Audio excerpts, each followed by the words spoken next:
가습기 살균제에서부터 시작된 화학 생활용품 논란이 치약과 물티슈 등으로 이어지면서 많은 사람들이 불안해하고 있는데요. 네, 오늘 사이언스 매거진에서는 생활환경 화학물질의 현황과 이를 막기 위해서는 어떤 정책들이 필요한지 이화여대 환경공학과 박석순 교수와 함께 이야기해 보겠습니다.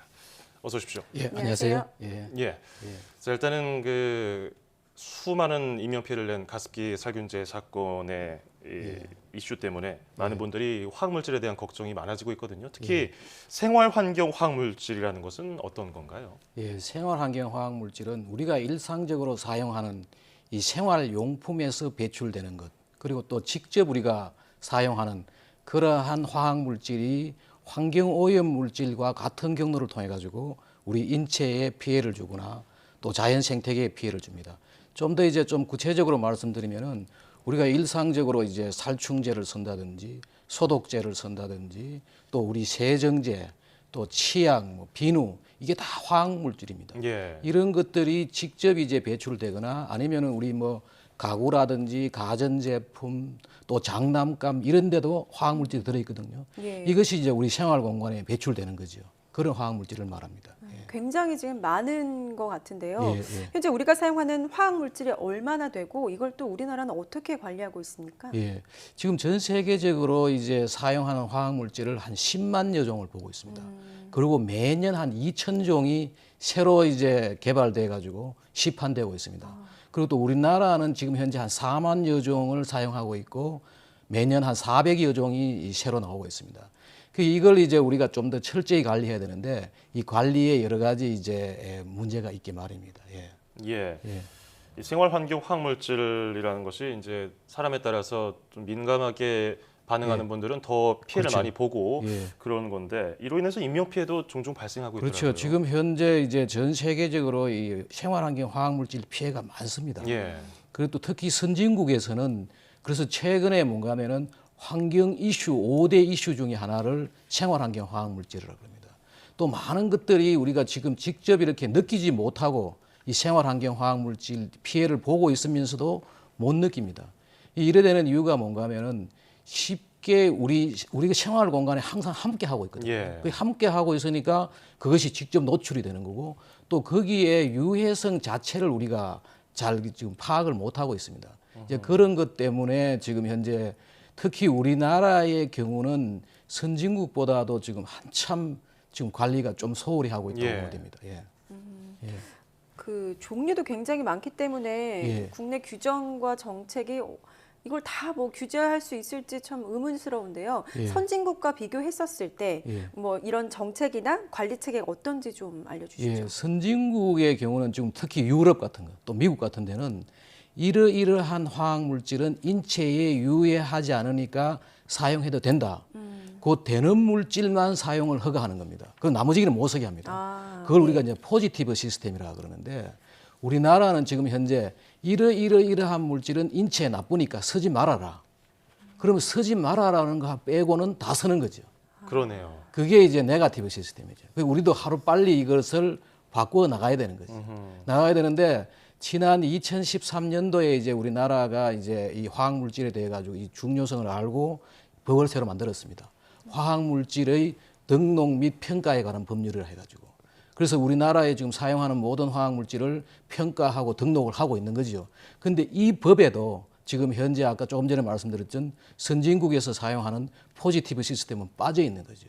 예. 그게 왜 그런가 하면은 여기 지금 우리가 사용하는 물질이 워낙 많기 때문에 이 물질 하나하나를 다 검사해가 하려 그러니까 너무 시간이 걸리니까 당분간은 아마 우리가 빨리 많은 물질을 찾고 말이에요. 우리도 선진국형으로 가야 되는 거죠. 시간이 없기 때문에 지금 네거티브에서 포지티브로 급하게 지금 전환이 안 된다는 안 된다는 거죠. 그게 모든 걸 조사를 하려고 그러니까. 지금 실제로 얼마나 많은 물질이 생활에 노출될 수 있는지를 잘 모르고 있죠. 그게 조금 전에 제가 말씀드렸지 한 4만여 종이 우리나라에 사용되고 있지만은 그중에 많은 것들은 산업용 또 일부는 또 뭔가 농약이라든지 의약품 이런 데 사용되고 있거든요.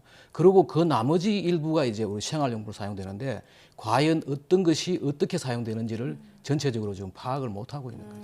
그러니까요. 지금 우리가 이렇게 수많은 4만 종이 유통되는 가운데 뭐 치약이라든지 정수기 또 이번에 가습기 살균제 그렇게 드러나는 부분에 대해서만 조사를 하고 있기 때문에 더 파고들 필요가 있어 보이는데 이게 리콜이나 회수 명령 내리는 기준은 따로 있습니까? 뭐 어느 정도 검출 이상 된다. 따로 있죠. 따로 있는데 이제 우리 지난번에 그 가습기 살균제 때문에 메디안 치약이 리콜 명령이 나왔잖아요. 예. 그 사실은 메디안 치약에 가습기 살균제에 사용되었던 성분이 들어있다.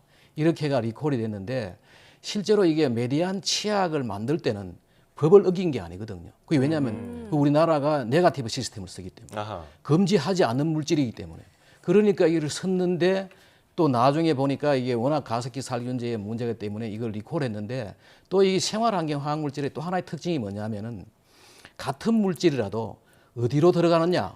우리가 보통 세 가지 경로를 통해가 우리 인체에 들어갑니다.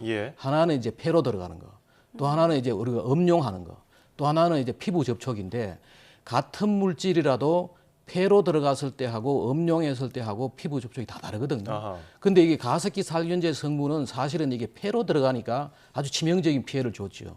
근데 메디안 치약 같은 경우는 같은 가습기 살균제의 성분이라도 우리가 음용했을 때는 피해가 좀 적을 수가 있다고.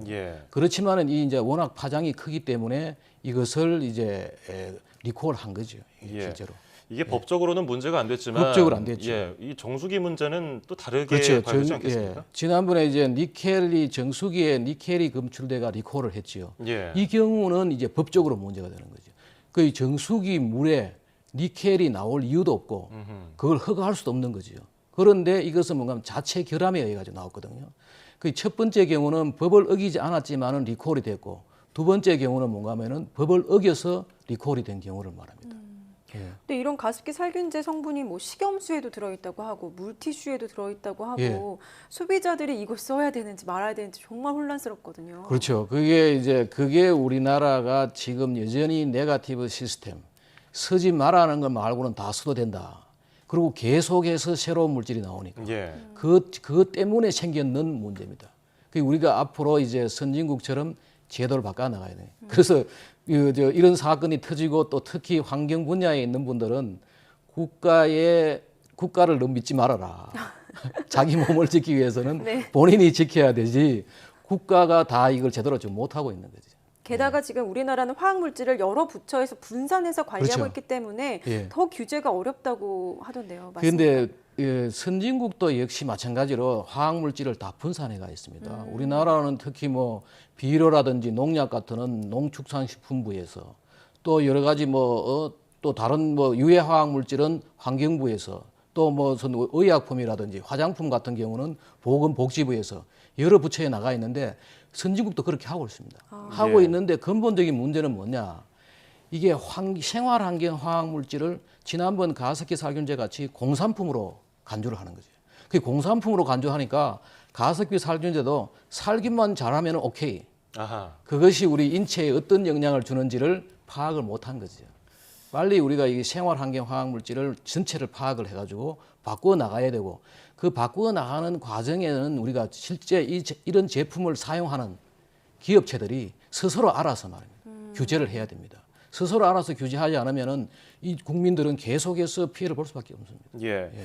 이 가습기 살균제 사건이 터지고 나서 수년이 흘렀는데도 아직까지 이렇게 좀 지지부진하거든요. 이 유해물질, 화학물질 규제를 위해서 어떤 식으로 구체적으로 좀 손을 봐야 될까요? 제도 같은 것들. 지금 그게 이제 우리 정부 자체에 하나의 또 문제가 있는 게 뭔가 하면은 공무원 숫자를 잘 늘리지 않아요. 공무원 작은 정부를 유지하고 공무원이 일부가 필요 없는 공무원이 많다 해가지고 공무원 숫자를 잘 안 늘리는데 실제로 필요한 분야는 이런 분야는 빨리 공무원 숫자를 늘려야 됩니다. 늘려야 가지고 파악을 하고 그래야지 이제 우리 국민들이 피해를 안 보는데 그 지금 정부에서 늘려야 할 공무원 늘려가지고 빨리 우리 국민을 위해서 관리해야 될 분야가 어딘지 말입니다. 그 분야에 많은 예산과 이 인력을 투자를 해야지 우리가 국민들의 피해를 막을 수가 있는 거죠. 그렇군요. 소비자들이 지금 굉장히 불안해하고 있는데 전반적으로 좀 시스템이 잘 개편이 돼서 이런 불안감이 좀 사라졌으면 좋겠다는 생각이 드네요.